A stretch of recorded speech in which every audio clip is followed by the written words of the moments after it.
Ibu berkati Tuhan, selamat malam, Shalom.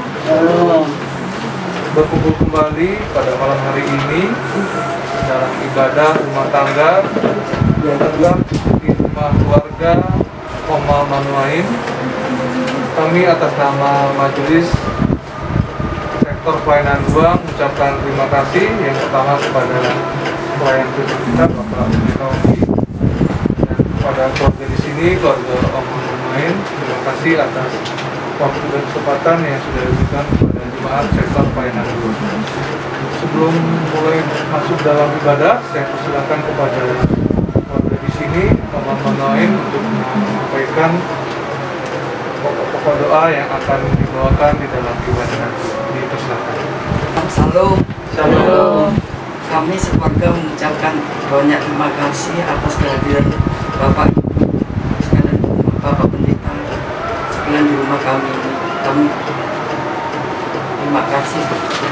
Doa syafatan ini mohon didoakan pertama-tama keluarga kami besar, keluarga besar Kupang dan keluarga di Jawa, dan yang kedua khusus ulang tahun cucu-cucu ini semua. Tanggal 3 November Citro Manuain punya anak ini ulang tahun. Terus tanggal 4 November Yonatan cucu saya umur 7 tahun 9 tahun. Terus yang ketiga Noah kakaknya tanggal 7 November ulang tahun yang ke-14. Dan yang terakhir tanggal 27 ini cucu saya yang pertama di Melbourne lagi ulang tahun, nanti menjelang ulang tahun tanggal 27. Terima kasih, selamat beribadah. Bapak Ibu yang berkati Tuhan, sebelum masuk di dalam ibadah, saya mempersilakan untuk mengambil saat dulu.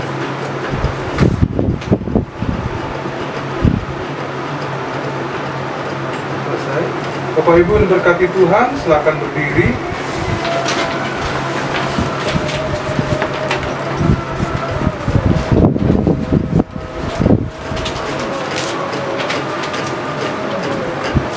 Untuk menghadap Tuhan dan menyembahnya serta memuliakan namanya karena kasih setianya besar atas kita.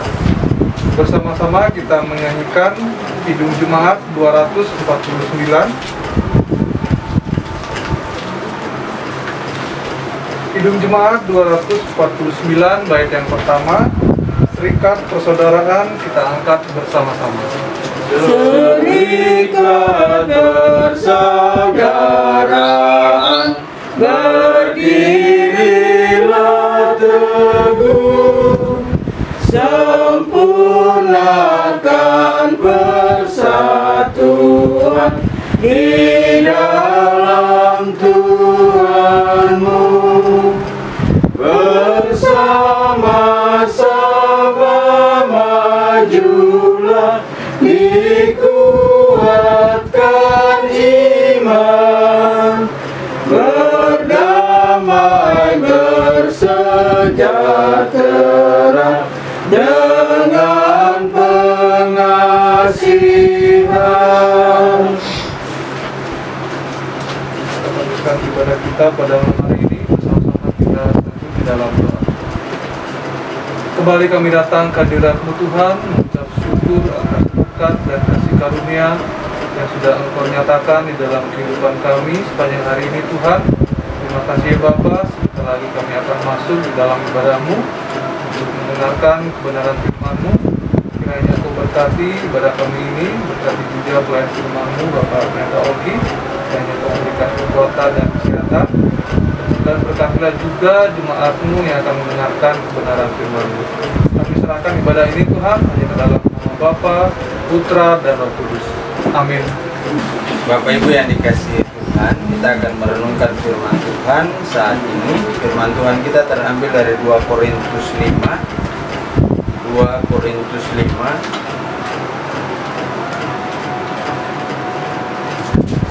ayat 11 sampai 15.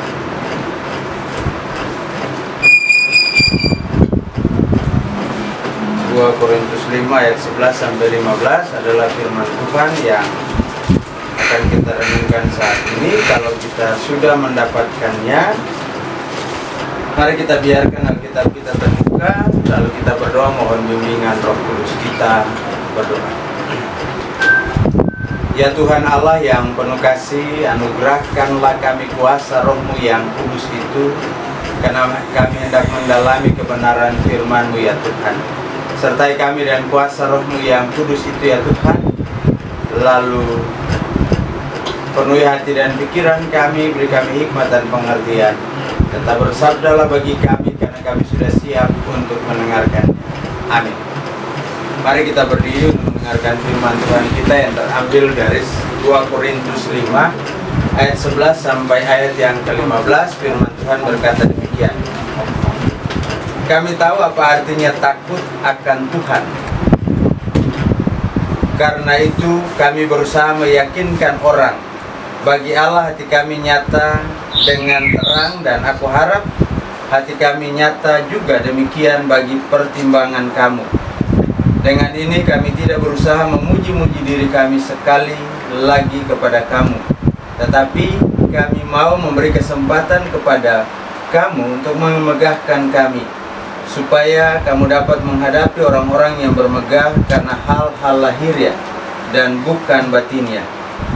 Sebab jika kami tidak menguasai diri, hal itu adalah dalam pelayanan Allah. Dan jika kami menguasai diri, hal itu adalah untuk kepentingan kamu.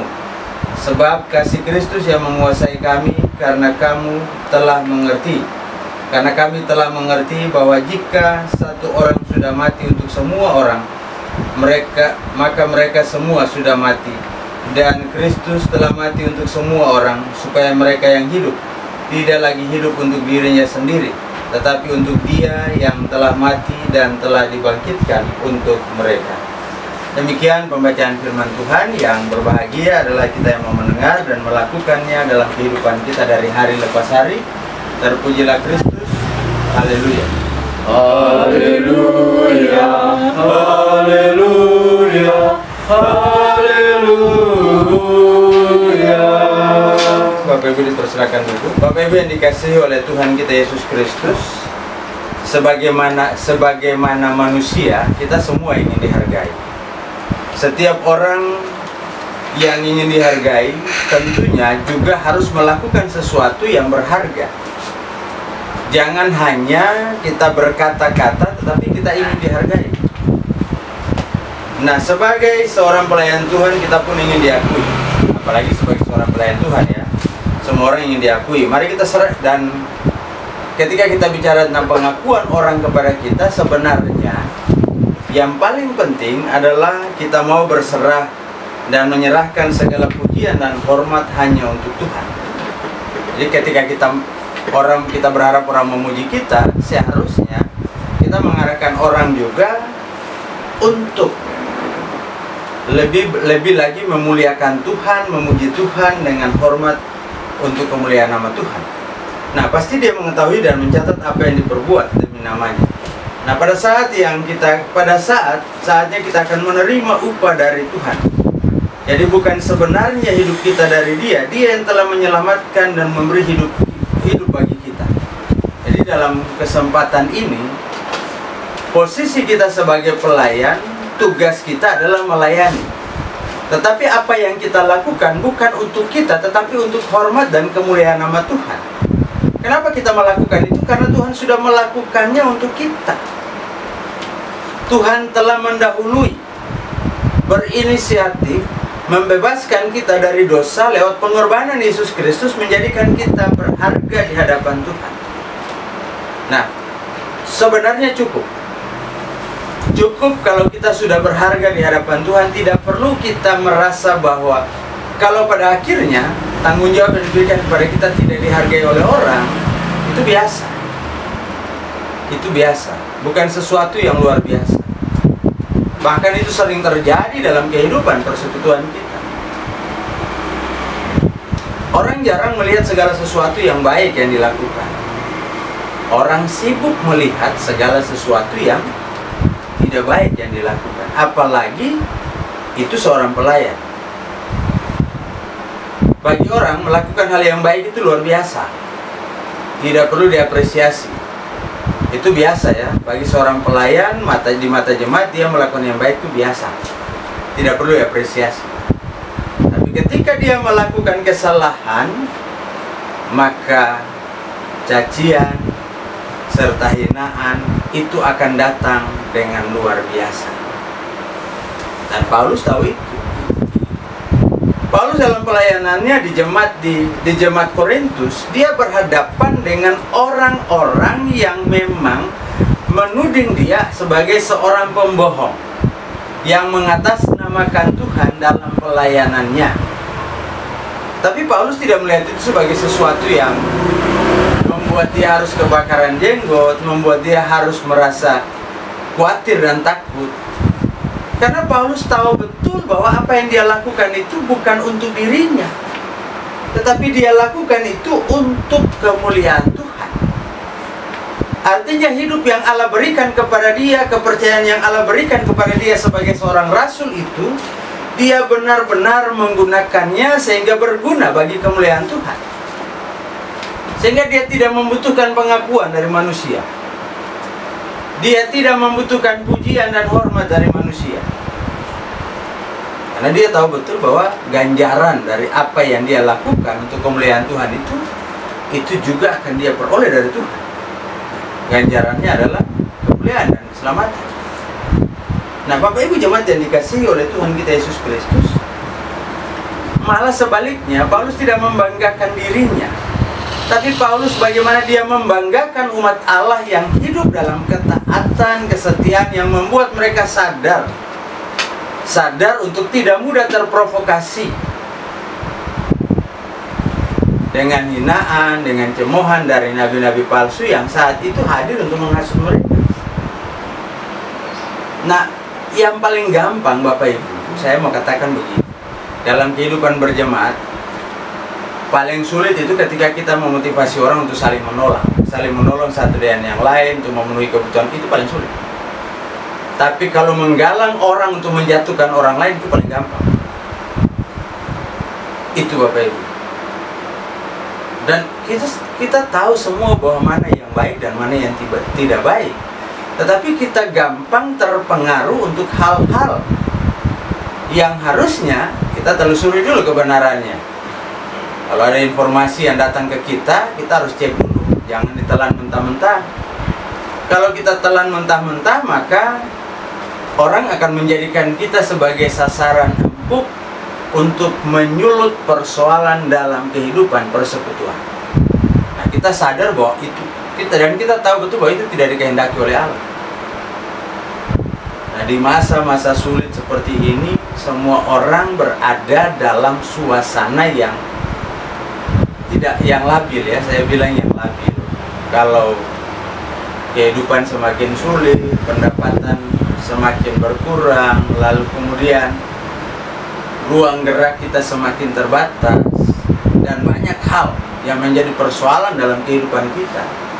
Dalam situasi ini kita pun harus hati-hati, karena orang bisa memanfaatkan situasi ini dengan mendorong kita untuk melakukan sesuatu yang tidak berkenan di hadapan Tuhan, melakukan sesuatu yang tidak berguna di hadapan Tuhan. Nah, Paulus dalam situasi dan kondisinya dia mampu menguasai dirinya. Dia tidak mudah terprovokasi dengan tuduhan orang, dengan tudingan orang. Tetapi dia justru sebaliknya berusaha untuk menenangkan diri. Kenapa dia bisa? Karena dia melihat kepada Allah. Dia tidak melihat kepada manusia. Kalau lihat manusianya, kita mau ketemu pun malas, gitu kan? Tapi kalau lihat kepada Allah, kita hidup dalam takut akan Tuhan. Manusianya kita akan berpikir, ya itu biasa, memang begitu orangnya. Itu jauh lebih baik begitu. Ya udah, biar aja dia begitu. Toh, kalaupun dia bisa menghasut, kalaupun dia bisa menggiring orang untuk sebuah opini yang negatif, itu urusan dia dengan Tuhan. Yang penting kita jalan baik terus, lakukan apa yang menjadi tanggung jawab dengan benar. Itu Tuhan pasti ada di pihak kita. Jadi Bapak Ibu yang dikasihi oleh Tuhan kita Yesus Kristus, saya mau katakan bahwa Walaupun tidak bermaksud agar dipuji dan dihormati, namun Paulus tetap ingin agar apa yang dilakukannya diakui dan diterima sebagai bagian dari pelayanan Tuhan. Tujuannya hanya diakui dan diterima sebagai bagian dari pelayanan Tuhan, terutama kepada orang-orang yang sudah mengenal Tuhan. Jangan sampai mereka keluar dari rel itu lagi. Kalau sudah terima Kristus selaku Tuhan dan Juru Selamat, jalan menurut apa yang Tuhan mau, jangan jalan di luar rel itu. Gitu kan? Yang berikut saya mau katakan bahwa hal itu sangat berbeda dengan orang yang selalu ingin dihargai dan dipuji, padahal sebenarnya belum berbuat apa-apa atau perbuatannya tidak seberapa. Mereka yang memamerkan dan mempublikasikan apa yang dilakukan agar dihargai atau sebagai pencitraan. Dalam banyak kesempatan ya itu sering terjadi. Bapak Ibu, saya mau katakan bahwa sering tidak melakukan apa-apa, tapi ngomong jauh lebih banyak. Dan selalu tidak berani bilang itu saya, tapi mengatasnamakan orang lain. Nah, kita butuh kejujuran dalam pelayanan. Kalau kita sudah tidak jujur, mohon maaf, kalau kita sudah tidak jujur, apa arti pelayanan? Kalau pelayanan kita juga tidak bisa memberikan sesuatu yang baik. Kalau kita tahu sesuatu tidak baik, bukan kita langsung panasin supaya semakin tidak baik, justru kita bantu sama-sama meluruskan pola pikir orang yang bertanya, kenapa begitu sih? Oh, ini mungkin begini, baru kita luruskan di sini. Itu caranya bukan langsung tembak sana, tembak sini tanpa tahu dulu persoalannya seperti apa. Nah, itu sering terjadi, Bapak Ibu. Sehingga dalam pelayanan baik kita sebagai jemaat, sebagai mahasiswa, kadang kita sampai di titik di mana kita tidak melakukan sesuatu untuk kemuliaan Tuhan. Kita tidak melakukan sesuatu yang berguna di dalam pelayanan yang dipercayakan bagi kita. Justru sebaliknya, kita memilih untuk menjadi batu sandungan dalam pelayanan. Nah, itu harus hati-hati, Bapak Ibu. Sehingga menurut Paulus, orang yang sudah diselamatkan oleh Yesus Kristus termasuk para pelayan bertugas untuk mendamaikan orang-orang yang telah mendengar firman, yang ditebus untuk yang ditebus hidup untuk yang menebus. Jadi tugas kita mendamaikan, bukan semakin menciptakan kekisruhan dalam persekutuan. Kita sana sini kita berusaha untuk menciptakan suasana yang tidak nyaman. Itu tanggung jawab, Bapak Ibu. Pertama, tanggung jawab kita sebagai orang-orang yang telah selamat. Dan yang paling utama adalah tanggung jawab para pelayan. Kita yang diselamatkan, kita semua orang percaya, warga jemaat. Tanggung jawab kita adalah menjaga, mendamaikan segala sesuatu, gitu kan. Sebab Yesus Kristus yang telah mati untuk kepentingannya, telah mati bukan untuk kepentingannya. Jadi kematian Kristus itu bukan untuk kepentingan dia, tapi untuk menebus kita yang berdosa ini. Kalau bicara kepentingan Kristus, ya saat dia katakan, ya Bapa, kalau boleh cawan ini lalu daripada aku, dan aku mau itu. Dia tidak katakan karena untuk kepentingan kita, maka dia katakan, ya Bapa, kalau boleh cawan ini lalu daripada aku, tapi bukan karena kehendak, tapi biarlah kehendakmu yang jadi. Itu penekanan yang jelas bagi. Sehingga dalam persekutuan ini kita bukan bicara kita, bukan bicara aku, saya, tapi mari kita bicara kita dalam ruang lingkup persekutuan ini, bahwa panggilan kita sama. Baik jemaat, baik diaken, baik penatua, baik pengurus pelkat, baik komisi, siapapun, tugas kita sama, yaitu menghadirkan damai sejahtera, mendamaikan segala sesuatu yang ada di sekitar kita. Jadi itu yang terpenting bagi kita, Bapak Ibu. Nah, dorongan selanjutnya, kita diajarkan untuk memberi kesaksian tentang kuasa Tuhan yang besar. Memang banyak hambatan dan tantangan, namun demikian kita harus terus berusaha. Itulah panggilan orang percaya. Kita telah diberi hidup yang berarti oleh Tuhan. Jadi hendaklah kita tunjukkan penghargaan atas perbuatannya dengan meneruskan pekerjaannya di dunia ini, bukan sebaliknya. Maka tugas kita adalah tunjukkan itu dalam sikap hidup kita.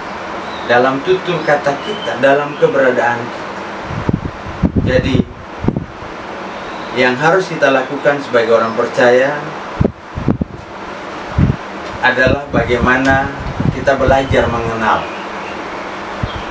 orang yang betul-betul hadir dipanggil melayani, yang betul-betul yang melayani Tuhan atau tidak. Harus belajar mengenali saya. Dia lakukan segala sesuatu nothing tulus, tidak terlalu banyak bicara, yang penting jalan, yang penting pelayanan, tanggung jawab diterima, itu jalan. Orang seperti itu lebih percaya daripada orang yang lebih banyak bicaranya daripada melayaninya. Yang pertama. Yang kedua, yang harus kita lakukan ketika ada orang menuduh kita dalam melayani karena maksud-maksud yang bertentangan dengan kehendak Tuhan, ya apa yang harus kita lakukan? Kita buktikan lewat pelayanan itu, lewat keberadaan kita, lewat kehadiran kita. Tapi saya selalu mau bilang begini, kalau orang sudah tidak suka, mau bikin baik pun tidak, tetap akan dilihat negatif. Itu biasa, gitu kan? Kalau orang sudah tidak suka, kita mau bikin apa pun, memang dia akan tutup mata dari kebaikan itu. Dia akan melihat itu dari sudut pandang yang berbeda. Pencitraan, iya kan? Salah satu yang paling tren yang dituduhkan saat ini, kalau orang bikin baik dibilang pencitraan, gitu kan? Kalau pendeta pencitraan, habis ini mau jadi apa ya? Tidak jadi apa-apa juga, tetap batasnya di pendeta aja, gitu kan? Kalau bikin baik tidak baik, tetap pindah aja. Penatua diaken bikin baik tidak baik, ya tetap orang lihat dari sudut pandangnya masing-masing. Kalau kita sungguh-sungguh melayani, yang kelihatan adalah berkat dalam kehidupan pribadi, keluarga, rumah tangga. Kalau kita sungguh-sungguh melayani. Kalau kita tidak sungguh-sungguh, terpilih terus ya, tapi belum tentu berkat itu akan hadir dalam kehidupan rumah tangga kita, dalam kehidupan pribadi kita, terlebih dalam kehidupan persekutuan.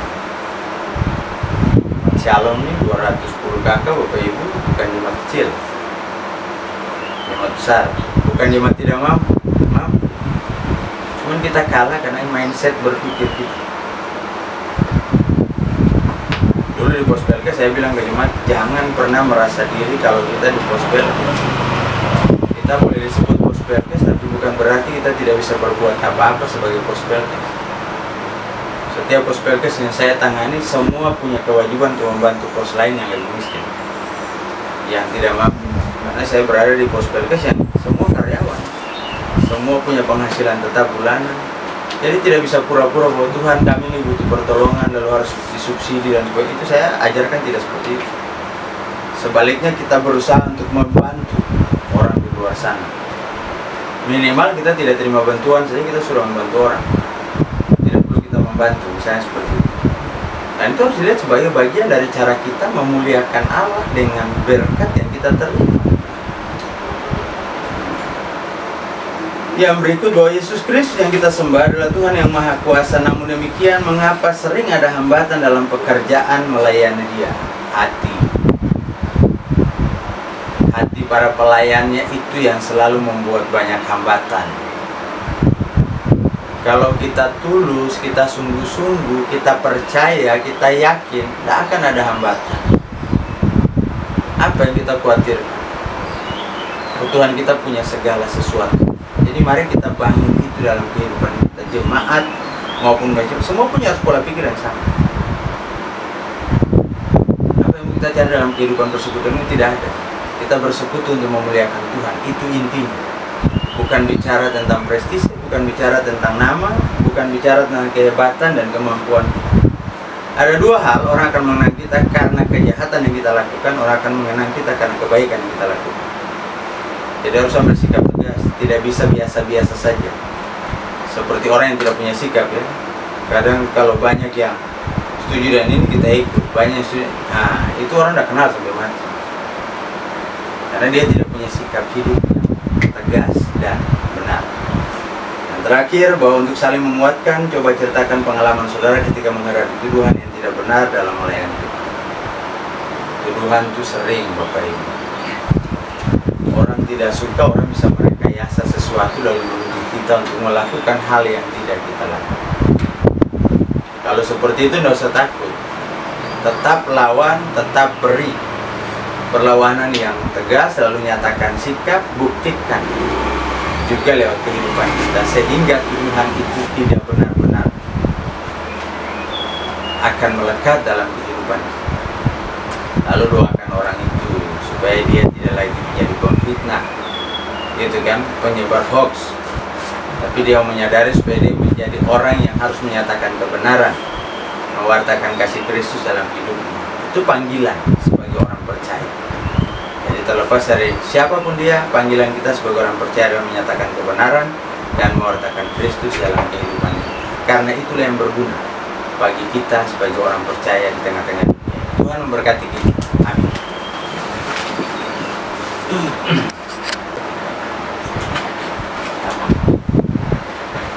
Jemaat, marilah kita mengucap syukur kepada Tuhan dengan memberi persembahan kepadanya. Dengarlah firman-Nya dalam Mazmur 50 ayat yang ke-20 mengatakan, siapa yang mempersembahkan syukur sebagai korban, ia memuliakan aku. Siapa yang jujur jalannya, keselamatan yang dari Allah akan kuperlihatkan kepadanya. Tuhan memberkati saudara dan persembahan saudara. Untuk mengiringi persembahan, kita menyanyi Kidung Jemaat 403. Baitnya yang pertama, hujan berkat kan tercurah. Hujan berkat kan tercurah, itulah janji kudus. Hidup segar dari surga, kan diberi penebus. Hujan berkat-Mu, itu yang kami perlu. Sudah menetes berkat-Mu, biar tercurah penuh. Jemaat Tuhan, mari berdiri untuk menyerahkan persembahan ini kepada Tuhan dalam doa syukur. Mari kita berdoa.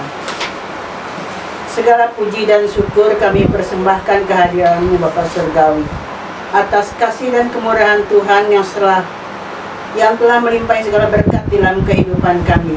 Sebagai ungkapan syukur pada malam hari ini kami memberikan persembahan kepada-Mu. Kira Tuhan terima dan kuduskanlah persembahan kami untuk pekerjaan memuliakan nama-Mu di bumi ini. Dalam nama Tuhan Yesus kami sudah berdoa dan mengucap syukur. Amin. Jemaat dipersilakan. Bapak Ibu, kita tetap berdiri. Kembalilah dalam kehidupanmu dan jadikanlah firman Tuhan yang telah kamu dengar sebagai penuntun hidupmu. Kita bakti 245 bait yang pertama, hidupku disentuh oleh kasih Tuhan. Hidupku disentuh oleh kasih Tuhan, dengan cara ku disentuhnya. Ingatlah hatiku, walau aku cemas, ku disentuh oleh kasih-Nya. Kasih besar Tuhanku menyentuh hidupku, lebih besar dari kasih yang dunia beri. Seluruh hidupku ku memuji Tuhan, ku disentuh oleh kasih-Nya. Arahkanlah hati dan pikiranmu serta terimalah berkat Tuhan. Kasih karunia Tuhan Yesus Kristus, kasih Allah Bapa, serta persekutuan dengan Roh Kudus mau tinggal menyertai, memelihara, memberkati kehidupan keluarga Manuwain di tempat ini. maupun jemaat yang pulang mulai dari saat ini terus kekal selama-lamanya. Amin.